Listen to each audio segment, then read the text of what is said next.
내 하나님 서신 발 앞에 무릎 꿇고 경배하리.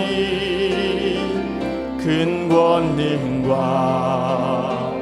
영광에 가득한 내 아버지 계신 이곳, 오 하나님 그 빛난 얼굴 배우며 두 손 들고 나아가리. 찬송과 존귀와 영광과 능력을 그 하늘 보좌 위에 주님께, 오 하나님, 오 하나님 그 빛난 얼굴 배우며 두 손 들고 나아가리. 찬송과 존귀와 영광과 능력을 그 하늘 보좌 위에 주님께.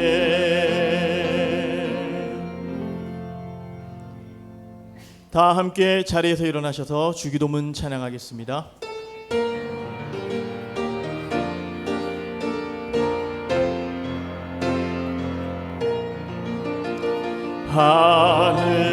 하늘에 계신 아버지 이름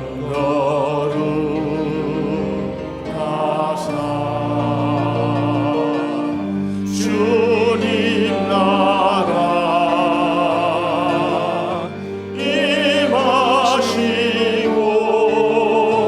뜻이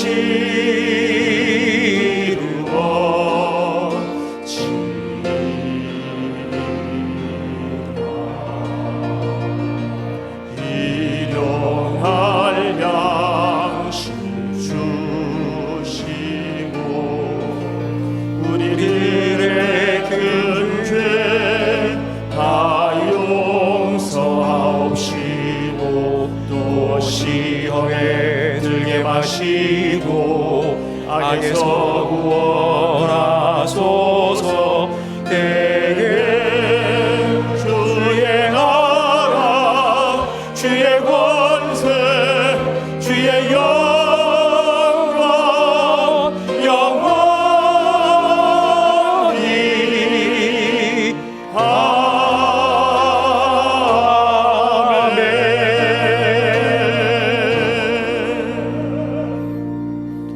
찬양대 성령에 맞추어 묵상기도 드리겠습니다.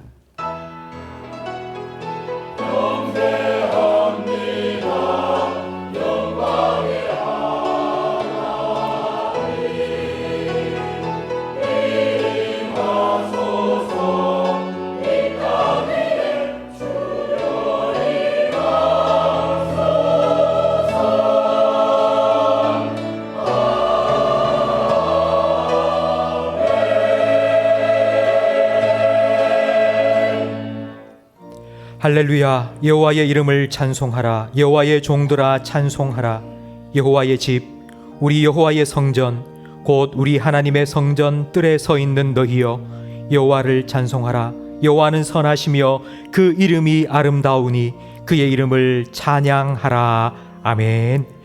거룩하신 하나님 우리 아버지, 지난 한 주간 눈동자와 같이 우리의 영혼과 우리의 걸음을 지켜주시고 오늘 거룩한 주일날 아버지 앞에 예배자로 설 수 있도록 우리를 불러주시니 감사합니다.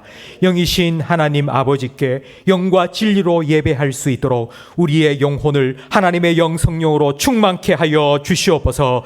우리의 예배를 받으시기 위하여 이곳에 임재하셔서 우리와 함께 하시는 하나님을 온몸 온마음으로 느끼게 하시고 그 하나님 아버지께 우리의 몸과 마음 뜻과 정성 다하여 온전히 예배할 때에 우리 예배를 통해 하나님 홀로 영광 받아 주시옵소서. 예수님 이름으로 기도합니다. 아멘. 전능하사 천지를 만드신 하나님 아버지를 내가 믿사오며 그 외아들 우리 주 예수 그리스도를 믿사오니 이는 성령으로 잉태하사 동정녀 마리아에게 나시고 본디오 빌라도에게 고난을 받으사 십자가에 못 박혀 죽으시고 장사한 지 사흘 만에 죽은 자 가운데서 다시 살아나시며 하늘에 오르사 전능하신 하나님 우편에 앉아 계시다가 저리로서 산자와 죽은 자를 심판하러 오시리라. 성령을 믿사오며 거룩한 공회와 성도가 서로 교통하는 것과 죄를 사하여 주시는 것과 몸이 다시 사는 것과 영원히 사는 것을 믿사옵나이다. 아멘. 자리에 앉으시기 바랍니다. 믿음 찬양대 찬양으로 하나님께 영광 돌리겠습니다.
아멘. 415장 함께 찬양 드리겠습니다.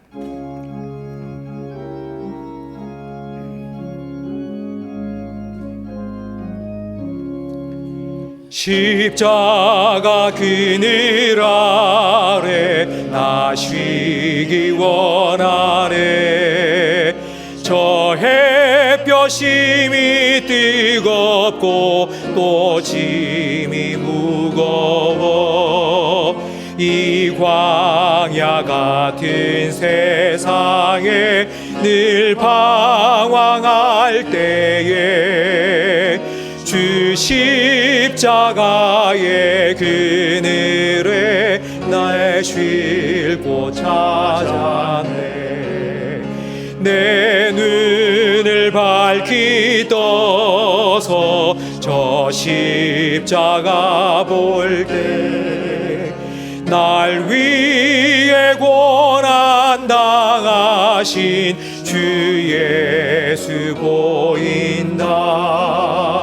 그 형상 볼 때 내 맘에 큰 찔림 받아서 그 사랑 감당 못하여 눈물만 흘리네. 십자가 그늘에서 나 길이 살겠네. 나 사모하는 광채는 주 얼굴뿐이라. 이 세상 나를 버려도 나 두려움 없네. 내 한량 없는 영광은 십자가 뿐이라.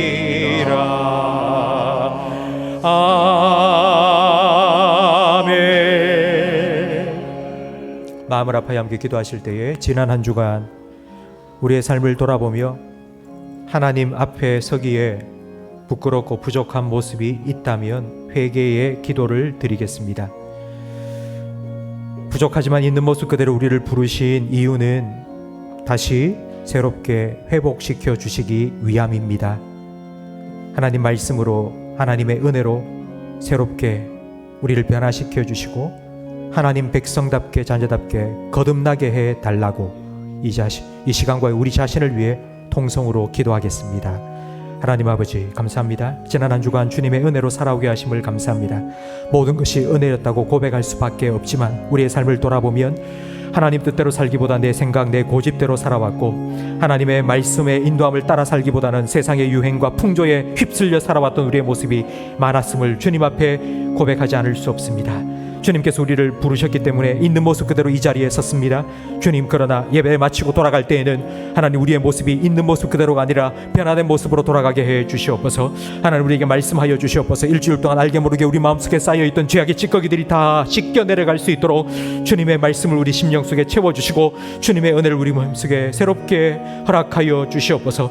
다시 하나님 바라보게 하시고 하나님 의지하게 하시고 하나님만 바라보며 하나님 말씀에 귀 기울이며 하나님 백성답게 한 주간을 새롭게 시작할 수 있도록 하나님 우리에게 새롭게 하시는 은혜를 허락하여 주시옵소서. 하나님을 예배하기 위해서 이 자리에 모였습니다. 주님, 성령으로 우리의 마음과 생각을 주장하여 주시고 예배 영적인 분위기를 온전히 장악하여 주시옵소서.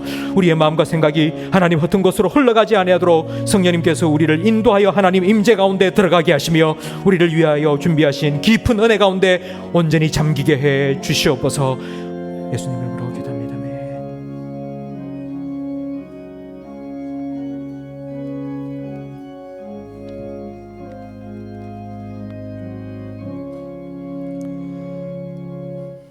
사랑과 은혜가 풍성하신 하나님 아버지, 지난 한 주간 이 땅을 살아갈 때 우리의 임마누엘이 되셔서 사고와 질병과 온갖 위험으로부터 지켜주셨다가 오늘 거룩하고 복된 날 주님 앞으로 불러주시고 찬양과 경배로 하나님께 예배드릴 수 있도록 허락해 주신 은혜를 감사드립니다. 믿음이 없이는 하나님을 기쁘시게 할 수 없다고 하셨사오니 모든 성도들이 하나님을 간절히 사모하는 마음을 주옵소서.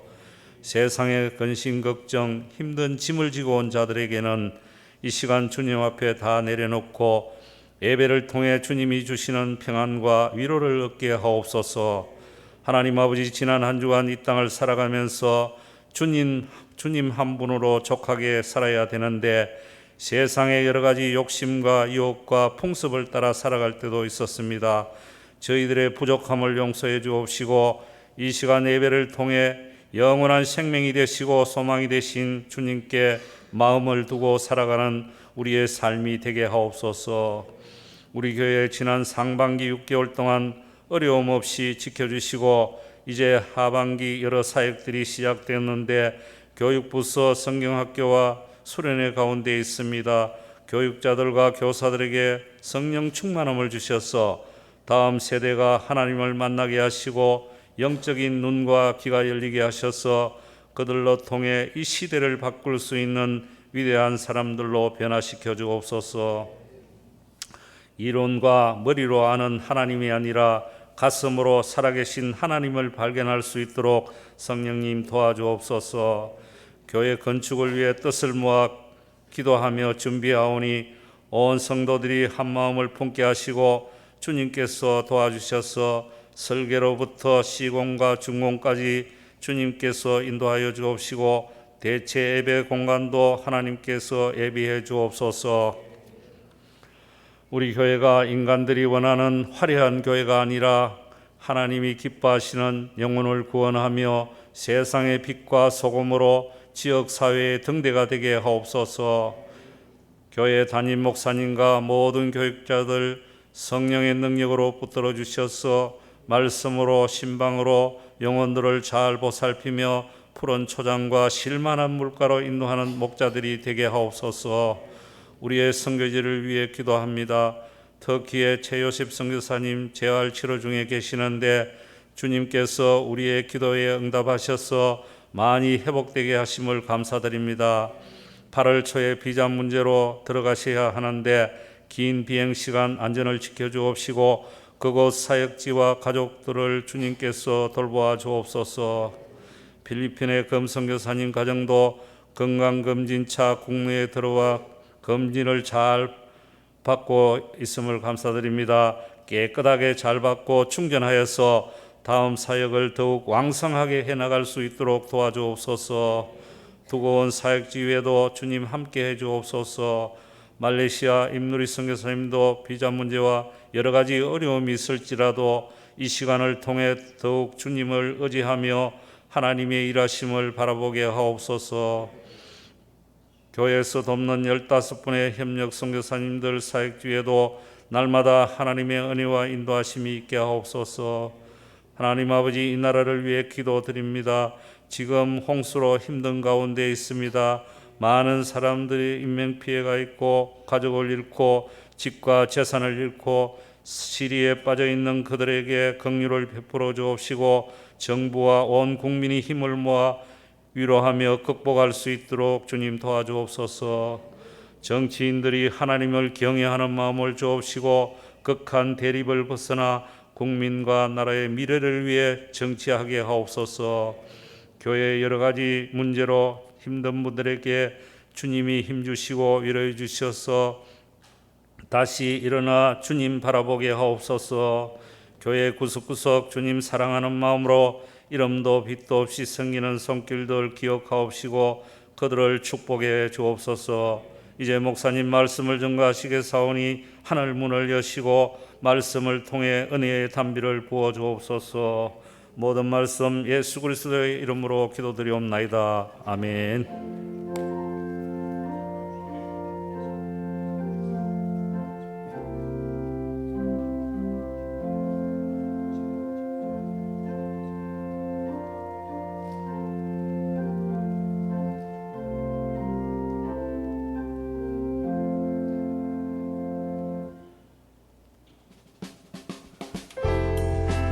사람을 살리고 키우고 고치는 침산제일교회 2023년 7월 넷째 주 교회 소식을 전해드리겠습니다. 정기당회가 2부 예배 후 당회실에서 있습니다. 사남 456 여전도의 원래회가 2부 예배 후에 있습니다. 건축실행위원회가 오후 예배 후 새가족실에서 모입니다. 이번 주 금요기도회는 더 바이블 미니스트리 대표이신 이지웅 목사님께서 말씀 전해주십니다. 유치부 여름성경학교가 28일 금요일부터 29일 토요일까지 교회에서 있습니다. 유년부 여름성경학교가 29일 토요일부터 30일 주일까지 교회와 느티나무 빌리지에서 있습니다. 교회학교 여름성경학교 및 수련회 일정이 주보에 나와 있습니다. 은혜롭고 안전하게 진행되도록 많은 기도 부탁드립니다. 최요셉 선교사님 가족 우리 교회에 방문하셨습니다. 터키 체류 비자 발급을 잘 받을 수 있도록 기도해 주시기 바랍니다. 도우시는 하나님을 의지하는 침산제일교회. 찬송가 213장 1절 찬양드리며 봉헌하겠습니다. 나의 생명 드리니 주여 받아 주셔서 세상 살아갈 동안 찬송하게 하소서. 아멘. 하나님 아버지 감사합니다. 지난 한 주간 우리가 누리며 살았던 모든 좋은 것들이 하나님 은혜의 선물임을 알고 하나님께 나와 예배하며 예배 드릴 수 있도록, 예물 올려 드릴 수 있도록 우리에게 복된 믿음을 허락하여 주셔서 감사합니다. 예배하는 우리 모든 성도들, 하나님 한 분만으로 나는 만족합니다. 영원한 나의 목자시기 때문에 내게 부족함이 없습니다. 이와 같은 주님 안에서 참된 만족, 자족을 누리며 살아갈 수 있도록 은혜 베풀어 주시옵소서. 더위와 그리고 습한 날씨 속에 우리 연로하신 성도님들 강건케 하여 주시옵소서. 우리의 겉사람은 낡아질 수밖에 없지만 속사람은 주의 은혜로 날마다 새롭게 하여 주시옵소서. 교회학교, 여름 성경학교 수련회가 계속되고 있사오니 영의 양식을 준비하는 교육자들과 교사들, 그리고 육의 양식을 준비하는 봉사자들에게 은혜를 베풀어 주시고 우리 자녀들이 그들의 섬김을 통하여 은혜 받고 하나님 만나는 모습을 보며 더 큰 기쁨으로 섬기게 해 주시옵소서. 하나님 8월 마지막 주 정교인 수련회를 계획하고 있사오니 기도로 준비하게 하시고 우리에게 주실 말씀을 사모하는 마음으로 받을 수 있도록 하나님께서 준비시켜 주시고 은혜 베풀어 주시옵소서. 하나님 오늘 예배를 통하여 세상을 향하였던 우리의 시선이 다시 하늘을 향하고 세상의 소리에 귀 기울였던 우리의 귀가 다시 하나님 말씀에 귀 기울이기를 원합니다. 성령님께서 우리 성도들 심령 속에 역사하셔서 영적인 민감함을 허락하여 주셔서 주님께서 주시는 말씀에 반응하게 하시고 그 말씀의 능력으로 인한 거룩한 변화가 이 예배 가운데 일어나게 해 주시옵소서. 예수님 이름으로 기도합니다. 아멘.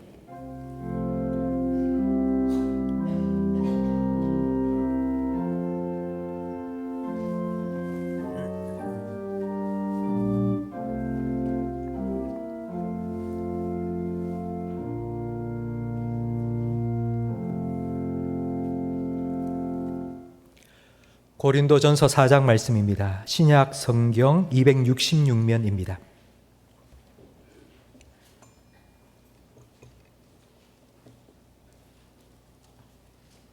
신약 성경 266면 고린도전서 4장 1절부터 7절까지 저와 성도님들 한 절씩 번갈아 가며 읽겠습니다. 사람이 마땅히 우리를 그리스도의 일꾼이요 하나님의 비밀을 맡은 자로 여길지어다. 그리고 맡은 자들에게 구할 것은 충성이니라. 너희에게나 다른 사람에게나 판단받는 것이 내게는 매우 작은 일이라. 나도 나를 판단하지 아니하노니. 내가 자책할 아무것도 깨닫지 못하나 이로 말미암아 의롭다함을 얻지 못하노라. 다만 나를 심판하실 이는 주시니라. 그러므로 때가 이르기 전 곧 주께서 오시기까지 아무것도 판단하지 말라.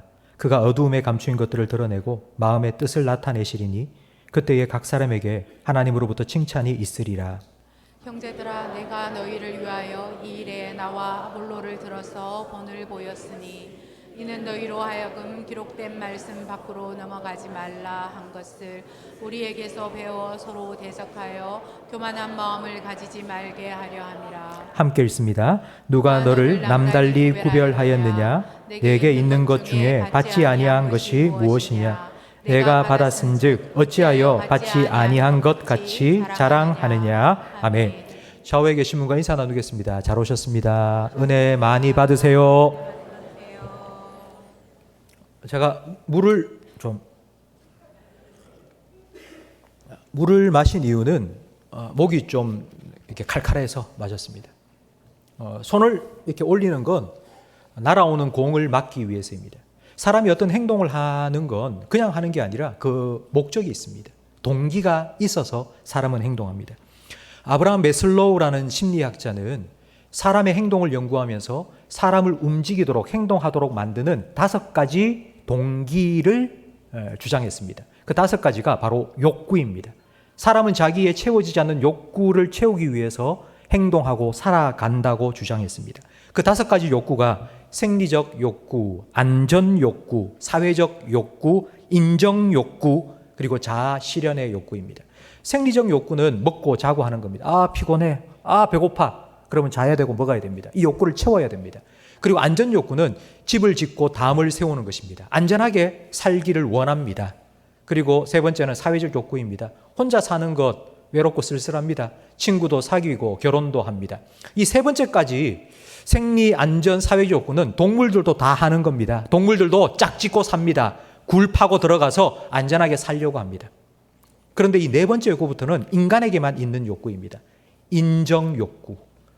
함께 살아가는 내 남편과 아내로부터, 내 자식으로부터, 부모로부터, 같은 성도로부터 인정받고 싶은 겁니다. 와, 대단하다. 와, 잘났다. 잘했다. 이렇게 칭찬받고 싶은 마음이 사람에게는 다 있습니다. 그런데 이 네 번째 인정 욕구는 참 힘듭니다. 내가 아무리 힘쓰고 애써도 안 되기 때문입니다. 남으로부터 인정받는 걸 내가 어떻게 하겠습니까? 내가 아무리 힘쓰고 애써도 남이 인정해 주지 않는 걸 내가 어떻게 하겠습니까? 그러니까 이 네 번째 인정 욕구는 우리가 아무리 힘쓰고 애써도 잘 해결되지 않는 참 힘든 욕구입니다. 이 인정 욕구 때문에 우리는 사람들에게 관심이 많습니다. 다른 사람에게 관심이 많습니다. 다른 사람에게 관심이 많은 건 정말 그 사람이 뭐 어떤 필요가 있나 뭐 그렇기 때문에 관심을 가지는 게 아니고요. 나 때문에 관심이 있는 겁니다. 저 사람은 나를 어떻게 볼까? 저 사람은 나에 대해서 무슨 말을 하고 다닐까? 저 사람은 나를 어떻게 평가할까?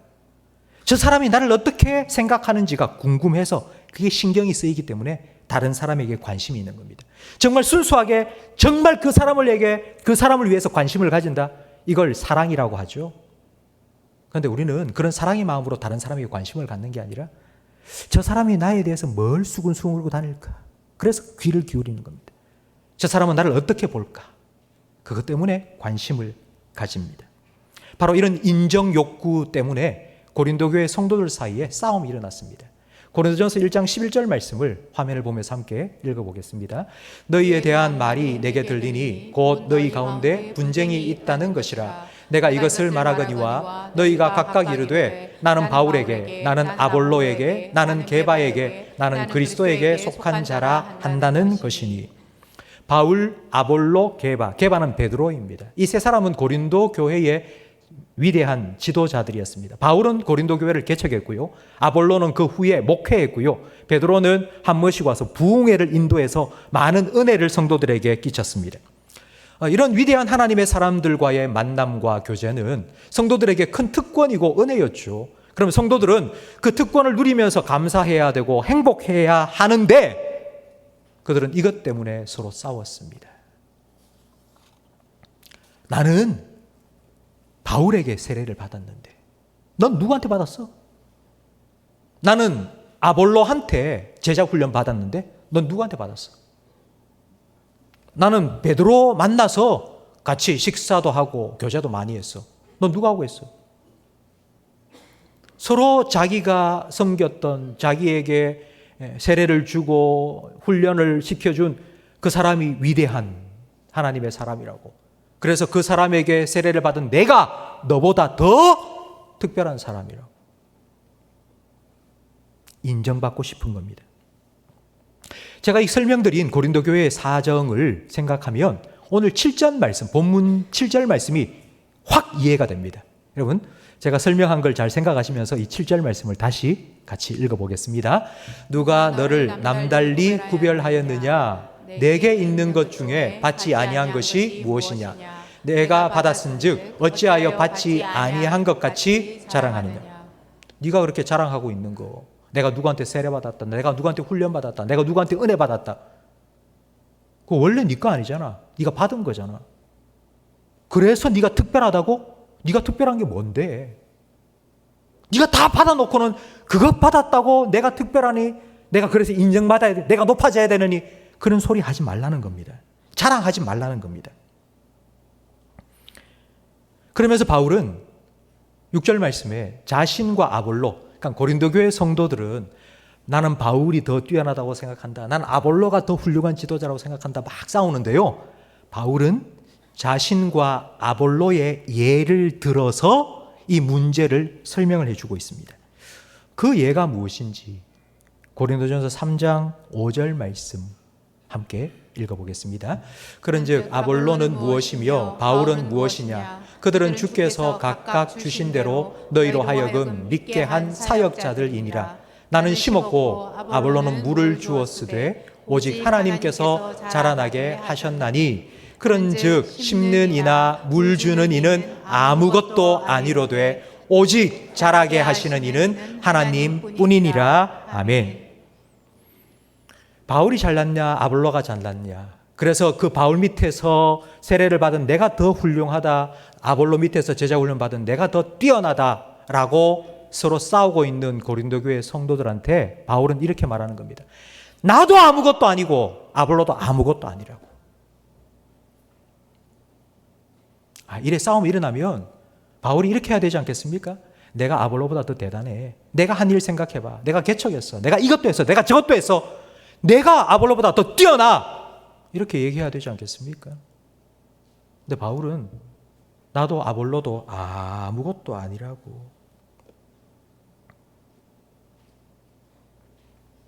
그러면서 오늘 본문 1절과 2절 말씀에 바울은 자기를 이렇게 소개합니다. 나는 그리스도의 일꾼이다. 일꾼이라는 말은 노예라는 뜻입니다. 종이라는 뜻이죠. 그리고 나는 하나님의 비밀을 맡은 일꾼이라고 말합니다. 이 비밀을 맡았다라는 말은 바로 청직이라는 뜻입니다. 그래서 2절 말씀에 보면 이렇게 맡은 자에게 구할 것이 무엇이라고요? 충성입니다. 그럼 누구한테 충성한단 말이죠? 예수님의 종은 누구에게 충성해야죠? 하나님의 청지기는 누구에게 충성해야죠? 그런데 하나님께 충성하지 않는 사람들이 있는 거예요. 하나님께 충성하지 않으면 누구에게 충성할까요? 왜 사람에게 충성할까요? 인정받고 싶어서. 와, 저 사람 잘한다. 와, 저 사람 대단하다. 어떻게 저렇게 훌륭한 일을 할 수 있지? 사람들에게 더 잘 보이고 사람들에게 자기 존재감을 드러내고 사람들에게 인정받고 박수받고 싶어서 사람에게 충성하는 사람들이 있는 겁니다. 이들을 향하여 바울이 3절 말씀에 이렇게 말합니다. 너희에게나 다른 사람에게 판단받는 것이 내게는 매우 작은 일이다. 바울은 이런 다른 사람들의 판단에 연연하지 않는다고 말합니다. 다른 사람이 나에 대해서 이러쿵저러쿵 하는 말에 상관하지 않는다. 다른 사람에게 신경을 별로 쓰지 않는다. 다른 사람이 나를 인정해 주든지 안 해주든지 그건 나하고 상관없다는 겁니다. 여러분, 이 3절 말씀에 나오는 너희에게나 다른 사람에게나 판단받는다 할 때 이 판단이라는 말은요, 재판이라는 뜻입니다. 그게 4절 말씀에 보면 재판장에서 이제 마지막 판결을 내리죠. 의롭다고. 너 무죄! 선고하는 것처럼. 그런 판단을 사람들에게 받는다는 의미입니다. 그러니까 이 의롭다함을 받는다, 사람의 판단을 받는다는 건 야, 너 참 대단한 사람이다. 넌 중요한 사람이야. 너 없으면 안 돼. 네가 꼭 필요해. 너 대단해. 참 잘했어. 이제 이런 말을 듣는 것입니다. 근데 이런 말을 듣기 위해서 사람들이 판단받는 그 자리에 스스로 올라서는 거예요. 그러니까 재판석에 자기를 올리는 거예요. 저는 아직까지 재판을 받아본 적이 없습니다. 감사하게도. 재판장에 방청하기 위해서 간 적은 몇 번 있습니다. 근데 앞으로도 저는 재판석에 서고 싶지 않습니다. 그런데 사람들이 자기 스스로를 재판석에 세우는 거예요. 딱 서서는 자기 변론을 펼치는 거예요. 내가 한 일은 이런 일입니다. 자기가 한 자기 소개서를 쭉 써가지고 와서는 자기가 그 재판석에 떡 올라가가지고 자기 변호를 막 하고 있는 거예요. 그런데 자기가 써온 그 자기 소개서, 자기 변론서에 어떤 내용이 기록되겠습니까? 자기가 잘못하고 죄짓고 부끄럽고 창피한 일은 썼겠습니까? 안 썼겠습니까? 하나도 안 썼죠. 다 지가 잘난 것. 내가 이거 했고 저거 했고 그래서 내가 박수 받을 만하고 내가 그래서 인정받을 만한 사람이라고. 그런 이야기만 잔뜩 적어 나온 것입니다. 여러분, 이게 바로 6절 말씀에 나오는 교만입니다. 6절 마지막에 보면 우리에게 배워서 서로 대적하여 교만한 마음을 가지지 말게 하려 함이라. 바울이 6절 말씀에 쓴 이 교만이라는 단어는 원래의 뜻이 부풀린다는 뜻입니다. 부풀린다. 원래 자기 모습보다 2배, 3배로 막 부풀리는 동물이 있죠? 복어입니다. 복어. 그럼 복어를 생각해 보세요. 교만한 건 바로 복어처럼 사는 것입니다. 근데 복어처럼 막 이렇게 자기 몸뚱아리를 부풀려 가지고 산다? 여러분 쉽겠습니까? 아니면 힘들겠습니까? 힘들겠죠. 교만한 사람이 겪는 고통이 있습니다. 그 첫 번째는 바로 공허입니다. 하나님께서 각 사람에게 분복을 주셨습니다. 딱 요만큼 네가 누려라. 그런데 교만한 사람은요, 그것보다 더 부풀리기 원합니다. 더 많이 가져야 된다고.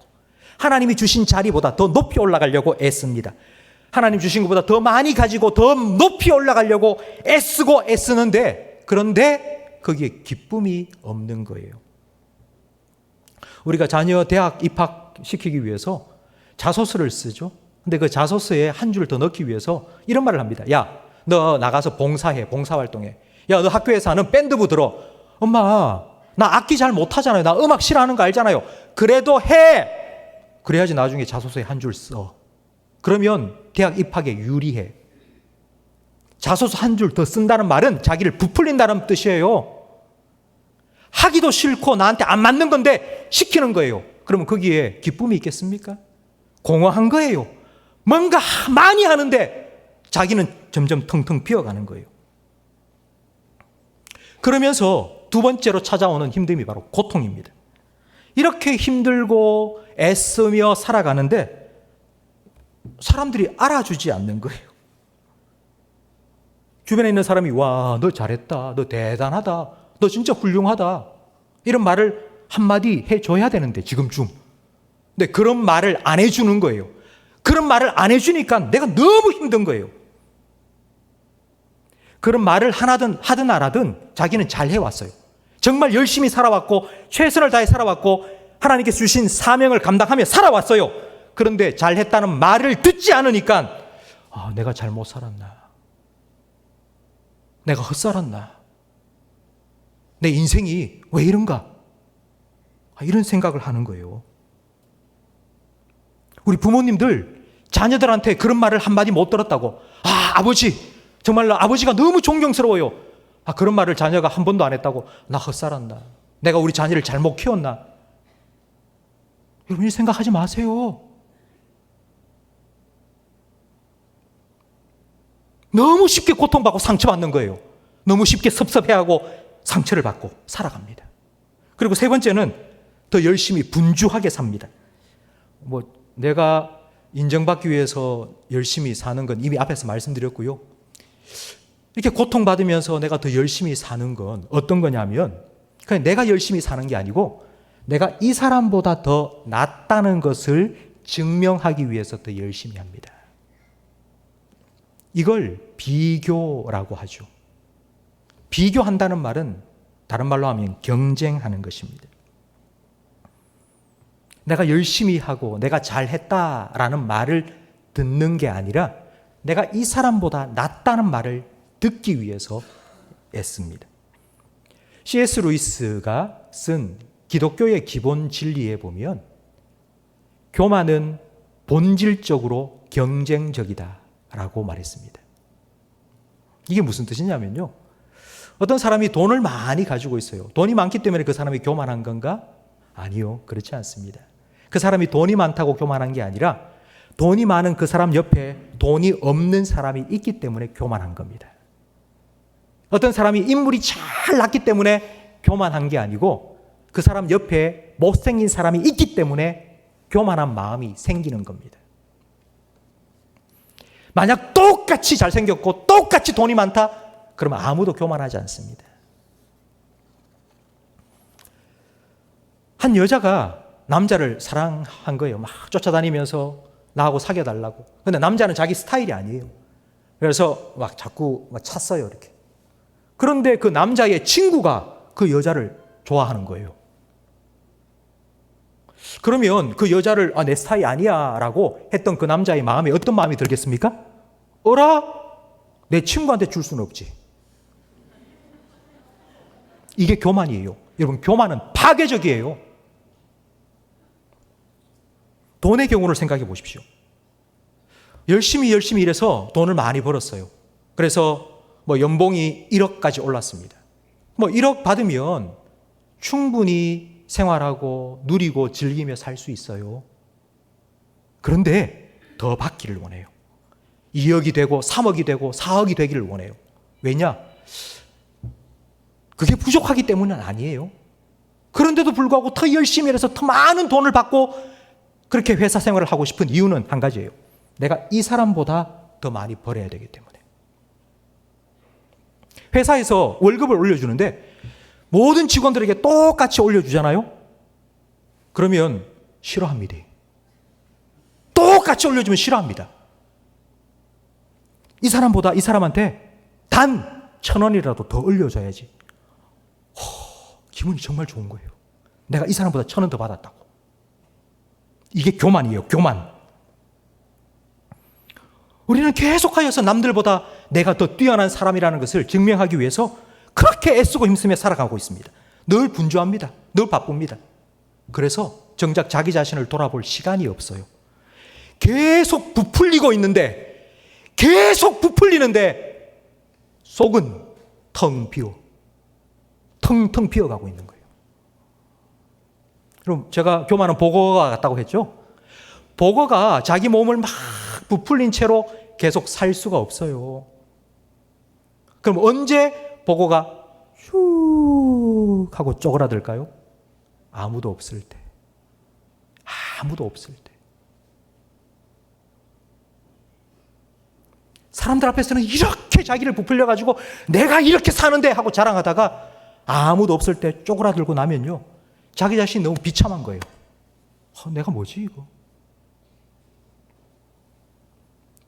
성도 여러분, 우월감과 우울증은 종이 한 장 차이입니다.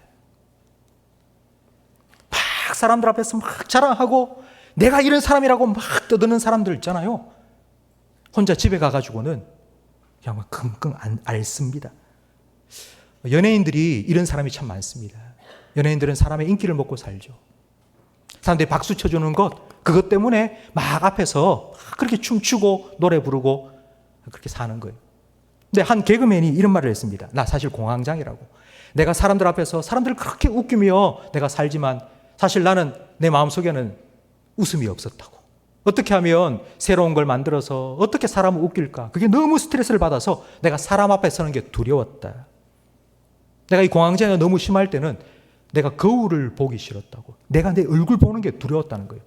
내 보는 게, 내 모습이 너무 싫다는 거예요. 혹시 여러분 중에 이런 느낌을 받으신 분 혹시 계십니까? 여러분 중에? 앞에 제가 말씀드렸던 것처럼 공허하다. 난 너무 쉽게 상처받는다. 그리고 계속하여 뭐가 바쁘게 사는데 자꾸 내 속은 텅 비어가는 것 같고 나는 쉽게 손만 탁 떼도 뻥 터져버릴 것 같은 지금 그런 상태다. 그래서 나는 내 자신이 너무 싫다. 내 자신을 돌아보기에 난 너무 두렵다 지금. 그래서 나는 나 스스로를 돌아보기보다 그냥 계속 열심히 일하며 살아야 되겠다. 혹시 이런 생각을 가지고 혹시 사는 분이 계십니까? 바울이 하는 말을 들어보십시오. 오늘 3절 말씀을 함께 화면을 보면서 읽겠습니다. 너희에게나 다른 사람에게나 판단받는 것이 내게는 매우 작은 일이라. 나도 나를 판단하지 아니하노니. 너희에게나 다른 사람에게 내가 이러쿵저러쿵 말 듣는 것이 내게는 매우 작은 일이다. 바울이 대단한 사람이기 때문에, 바울은 입댈 것이 없는 사람이기 때문에 그렇다고 생각하시면 오해입니다. 바울에게는 육체의 가시가 있었습니다. 질병이 있었죠. 앞에서 설교를 하고 하나님의 능력을 전하는 사람이 자기 병 하나 못 고친다고 얼마나 많은 사람이 수군거렸겠습니까? 저거 저렇게 하나님이 어떻고 뭐 하나님께서 뭐 은혜를 베푸시고 능력을 베푸시고 지는 지 병 하나 못 고치면서 이런 얘기를 얼마나 많이 들었겠습니까? 그리고 바울은 말을 좀 더듬었습니다. 그의 외모는 왜소했습니다. 사람들의 입방아에 얼마나 많이 오르락 내리락 하겠습니까? 바울을 두고 얼마나 수군거렸겠습니까? 그런데 바울이 하는 말이 나는 그런 말에 신경 쓰지 않는다고. 그게 별로 중요한 게 아니라고 나한테는. 그런 말이 들리긴 들리지만 나에게 그런 수군수군하는 말이 들리지만 나는 그게 별로 상관하지 않는다고. 왜일까요? 여러분 요즘 상담을 받는 분들이 참 많습니다. 근데 현대 상담의 기조는 무엇이냐 하면요. 야, 네가 다른 사람의 말 듣고 상처받고 힘들잖아? 그러면 너는 이렇게 생각해. 다른 사람이 하는 말에 신경 쓰지 말고 오늘 바울이 한 말과 비슷한 것 같죠?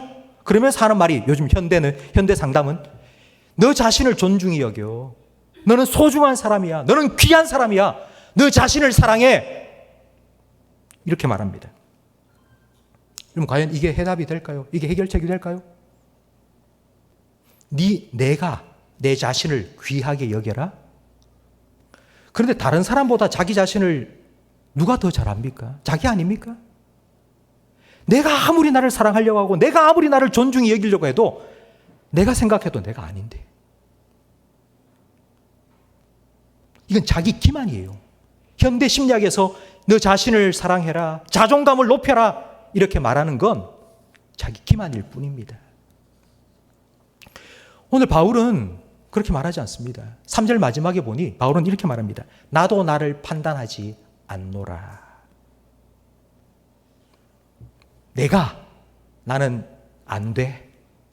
나는 정말 쓰레기 같아 라고 하지도 않고요. 나는 정말 대단한 사람이야. 나는 정말 자존감이 높은 사람이야 라고 하지도 않는다고요. 내가 내 스스로를 이러쿵저러쿵 나도 판단하지 않겠다고 말합니다. 여러분, 바울은 자기 자신에 대해서 너무 잘 알았습니다. 바울은 이렇게 자기를 솔직하게 고백했죠. 나는 죄인 중에 괴수라고. 죄인들 중에 내가 최고의 죄인이라고. 최고로 나쁜 악한 죄인이라고. 바울은 자기 자신이 어떤 사람인지 정확하게 알고 있었습니다. 자기를 기만하지 않았습니다. 그래서 내가 죄인 중에 최고의 죄인이기 때문에 나는 안 돼. 절망에 빠졌습니까? 아니요. 그렇지 않습니다. 그 사실을 숨기기 위해서 더 열심히 사역하고 봉사하고 섬겼습니까? 아니요. 그렇지도 않았습니다. 다른 사람들로부터 자기의 그런 모습이 드러나지 않고 인정받고 존경받기 위해서 애쓰고 노력하지 않았습니다. 왜냐? 오늘 본문 4절 말씀에 바울의 해결책이 기록되어 있습니다. 여러분 이 4절 말씀을 함께 읽어보겠습니다. 내가 자책할 아무것도 깨닫지 못하나 이로 말미암아 의롭다함을 얻지 못하노라. 다만 나를 심판하시리는 주시니라. 아멘. 다른 사람도 나를 판단하지 못한다. 그게 중요한 게 아니다. 나도 나를 판단하지 않겠다. 왜냐하면 나를 판단하실 분, 나의 재판장은 오직 한 분밖에 안 계신다. 그분은 누구라고요? 예수님이라고, 그 하나님이시라고. 그럼 여러분, 하나님께서는 여러분을 어떻게 판단하실까요? 하나님의 재판석 앞에 여러분이 서셨다면 하나님께서 여러분을 향해서 뭐라고 판결을 내리실까요?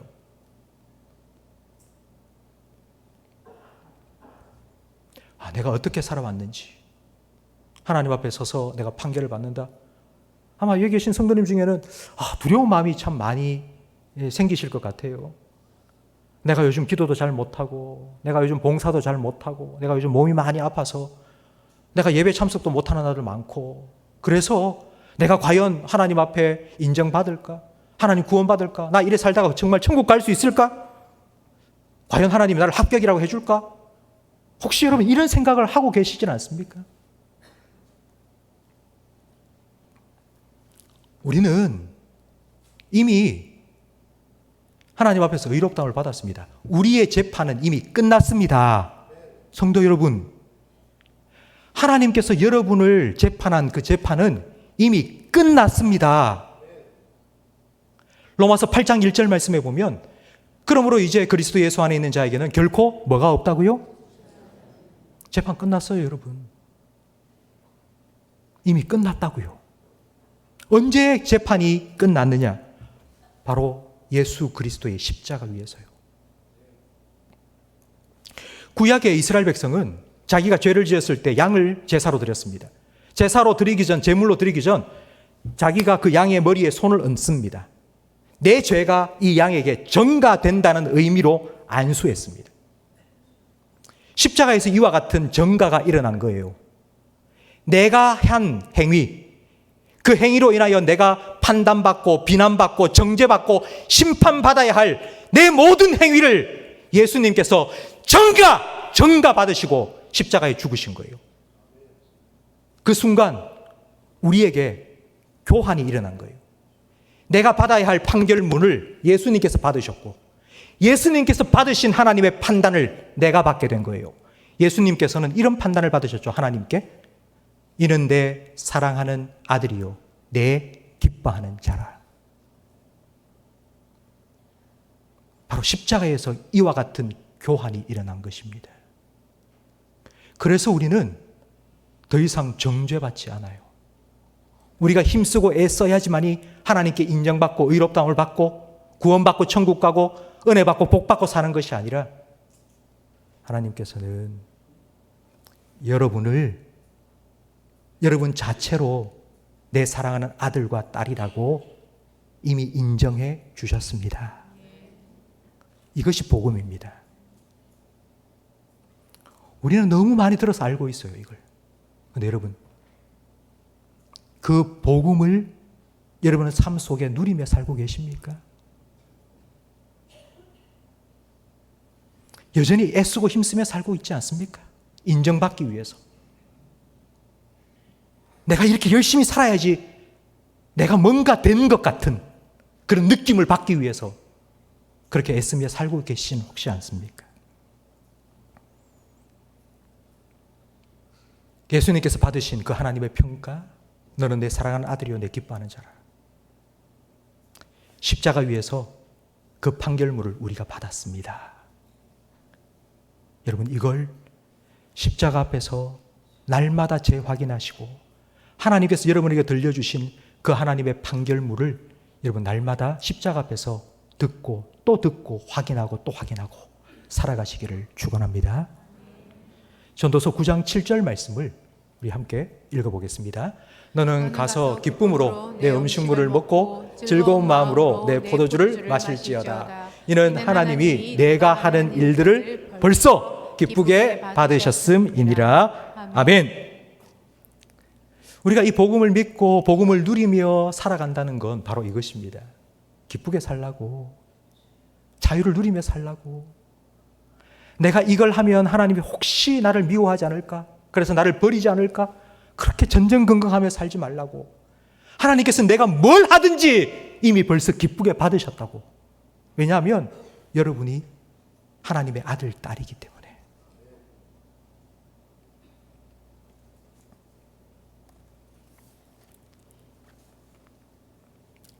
내가 뭔가 잘못해서 하나님 나를 싫어할까 걱정하지 마세요. 내가 잘못된 결정을 해서 혹시 하나님의 뜻에 벗어나서 내가 괴로움을 당하고 고통을 당하고 살지는 않을까? 여러분, 이런 걱정도 하지 마세요. 하나님께서는 하나님을 사랑하는 자, 곧 그의 뜻대로 부르심을 입은 자들을 위해서 모든 것 합력하여 선을 이루어 가시는 분이십니다. 성도 여러분, 우리는 그 하나님을 믿고 사는 사람이에요.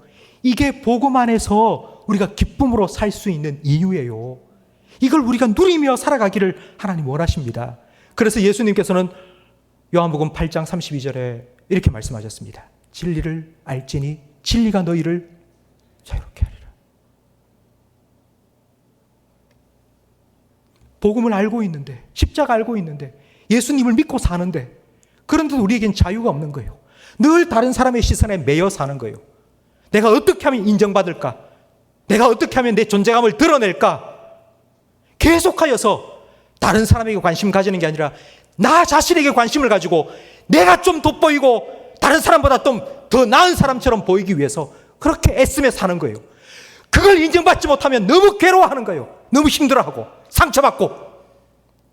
거기서 벗어나라고, 자유하라고, 기쁨으로 살아가라고.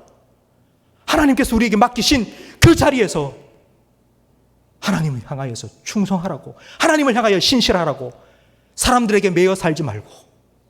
이것이 복음이 주는 자유요 기쁨인데 이걸 좀 누리고 살아가라고.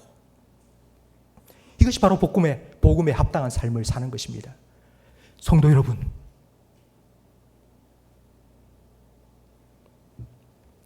예수님 믿고 천국 가는 것뿐만 아니라 그 예수님을 믿기 때문에 여러분 이 땅에 사는 동안 복음이 주는 이 참된 자유를 누리며 사시기를 축복합니다. 여러분 맛보세요. 한 번이라도 맛보세요. 그러기 위해서는 여러분 십자가 앞에 날마다 서시기 바랍니다. 이미 우리의 재판은 끝났습니다. 근데 그 십자가 앞에서 하나님께서 우리에게 이렇게 판결하시는 거예요. 너의 행위로 인한 내 판결문은 이미 예수가 다 지고 갔다. 내가 예수에게 내린 그 판결문, 너는 내 사랑하는 아들이요 딸이다. 내가 너를 기뻐한다. 내가 다시 너에게 들려줄게. 이게 너를 향한 나의 판단이고 이게 나의 선언이다. 십자가 앞에서 날마다 서서 하나님의 선언을 다시 재확인하시기를 축복합니다. 살아가면서 아마 여러분 제가 이렇게 설교를 들었어도 분명히 오늘이나 내일도 또 일주일을 살면서 사람들의 말 때문에 상처받고 힘들다. 그만둬야 되나? 의기소침해지고 그만 다 내려놔야겠다 이런 생각이 들 때가 분명히 있을 겁니다. 그때 오늘 말씀을 기억하시고 다시 십자가 앞으로 나오세요. 십자가 앞에서 하나님께서 여러분을 향하여 어떤 선언을 하시는지 들으세요. 그 복음에 합당한 삶을 살아가세요. 그 복음이 주는 참된 기쁨과 자유를 누리며 살아가세요. 그렇게 하나님 안에서 복음 안에서 참된 자유를 누리며 살아가시기를 주님의 이름으로 축복합니다. 오늘 말씀을 생각하시면서 우리 앞에서 함께 불렀던 찬송가 415장 우리 1절과 3절을 다시 한번 찬양 드리겠습니다. 십자가 그늘 아래 나 쉬기 원하네. 십자가 그늘 아래 나 쉬기 원하네. 저 햇볕이 뜨겁고 또 짐이 무거워 이 광야 같은 세상에 늘 방황할 때에 주 십자가의 그늘에 내 쉴 곳 찾아. 십자가 그늘에서 십자가 그늘에서 나 길이 살겠네. 나 사모하는 광채는 주 얼굴뿐이라. 이 세상 나를 버려도 나 두려움 없도다. 내 한량 없는 영광은 십자가뿐이라. 아멘.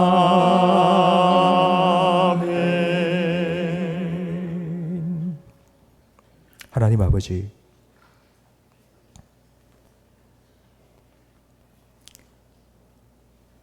사람의 시선과 사람의 말 한마디 때문에 흔들리고 무너져 버리는 우리를 다시 십자가 앞에 세워주시고 우리를 향하신 하나님의 판결, 판단, 선언, 그 말씀, 그 복음을 듣고 다시 한번 일어나게 해 주시옵소서.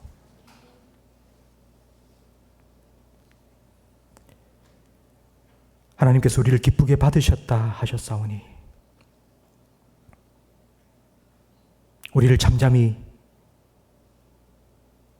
즐거움을 이기지 못하시고 우리 때문에 기뻐 노래하시는 그 하나님 아버지 앞에서 우리도 기뻐하며 자유를 누리며 살아가게 해 주시옵소서.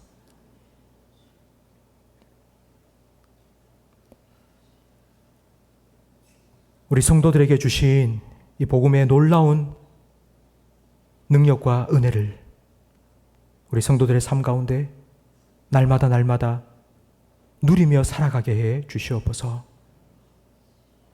이번 한 주간도 주님 십자가